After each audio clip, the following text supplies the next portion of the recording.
দর্শক, এই মুহূর্তে এক পর্যায়ে উত্তপ্ত পরিস্থিতি। সচিবালয়ের ভিতরে শিক্ষার্থীরা লক্ষ্য করে ইট পাটকেল ছুটছে। অন্যদিক থেকে আসলে সচিবালয়ের ভিতর দিক থেকে আসলে সাউন্ড গ্রেনেডের নিক্ষেপের শব্দ কিন্তু শোনা যাচ্ছে। ইয়া করেছে দেখেছেন সাউন্ড গ্রেনেড। এই যে ভিতরে কয়টা এটা নিক্ষেপ করেছে সাউন্ড গ্রেনেড প্রায় 4-5টা। হ্যাঁ, ফাঁকা আওয়াজ বাদ দিয়ে ডিরেক্ট পারলে গুলি চালান, এলা এসব কইলেন না ভন্ডামি। এটা আমরা বুঝি, আমরা স্টুডেন্ট। সাউন্ড গ্রেনেড কয়টা নিক্ষেপ করেছে? সাউন্ড গ্রেনেড আইডিয়া নেই, কিন্তু 3-4টার উপরে হবে। ভিতরে না বাইরে? এটা ভিতরে। এই যে ভিতরে এখানে মারছে একজন ছাত্র রক্তাক্ত। সর্বশেষ ভিতরে কি হয়েছে? ভিতরে ওনারা গ্রেনেড মারছে, ছাত্ররা সব দৌড় দিছে। কয়টা গ্রেনেড মারছে?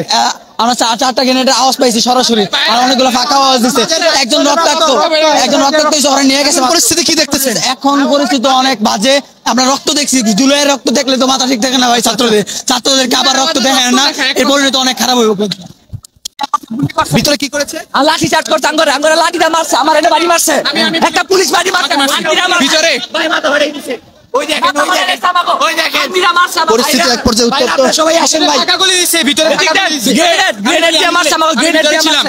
আমি মাসুদ স্যারের সাথে কথা বলছি রমনাজনের ডিসি মাসুদ, তার সাথে কথা হয়েছে। সে বলছে তোমরা শান্তিপূর্ণ ভাবে একটা করো, কিন্তু এখানে আরো অনেক পোলাপান থাকবে আমাদের বাদে। আমরা খারাপ ভাষায় গালি দিচ্ছি। আমরা শিক্ষিত, আমরা বুঝি অনেক থাকবে যারা গেট ঢুকে ভেঙে যাবে। ঠিক আছে, আমরা মানলাম আমরা সন্ত্রাসী সরি, আমরা ভিতরে একটা নিয়ম ভঙ্গ করছি।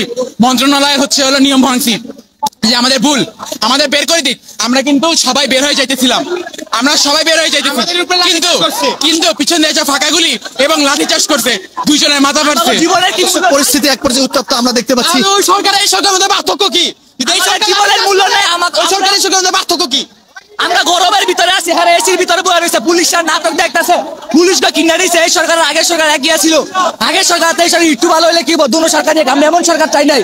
আমরা এর লাগে আন্দোলন করি নাই কা।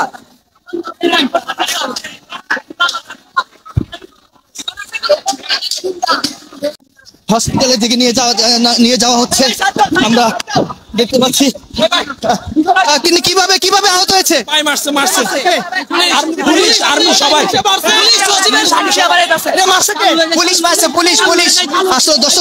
শিক্ষার্থীরা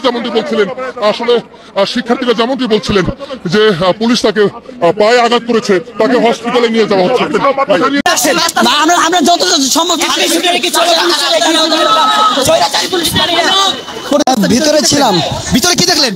আমাদের দাবি না মানার পরে আমরা গেট ভেঙে ভিতরে যাওয়ার পরে, এটা সম্পূর্ণ একটা সেনাবাহিনীর গেম ছিল। আমরা ভিতরে যাওয়ার পরে আমার পিছনে একটা বাড়ি দিয়েছে সেনাবাহিনী। আমরা ভিতরে যাওয়ার সাথে সাথে সেনাবাহিনী লাঠি চালান করে আমাদের উপরে। আমাদের অনেক স্টুডেন্টকে মারার পরে আমরা পিছনের গেট দিয়ে গ্রিল হাত দিয়ে ভাঙ্গা তারপরে বের হয়েছি আমরা।